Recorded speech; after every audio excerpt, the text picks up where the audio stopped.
পরিদর্শনে এসেছেন, তো এই পরিদর্শন থেকে গ্রামের মানুষদের কী বার্তা দিচ্ছেন ব্রিজটা নির্মাণ এটা? জি, ধন্যবাদ আপনাকে। আসলে আপনি যথার্থ বলেছেন, ব্রিজটা আসলে খুবই যোগাযোগ ব্যবস্থার ক্ষেত্রে খুবই জনগুরুত্বপূর্ণ। একটা কয়েকটা গ্রাম বলবো না, বিশাল একটা জনগোষ্ঠী যাতায়াতের জন্য এই ব্রিজটা ব্যবহৃত হয়।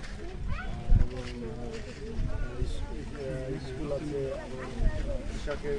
কৃষক আছে, আর বিভিন্ন শ্রেণী পেশার মানুষ প্রতিনিয়তই এখানে যাতায়াত করে।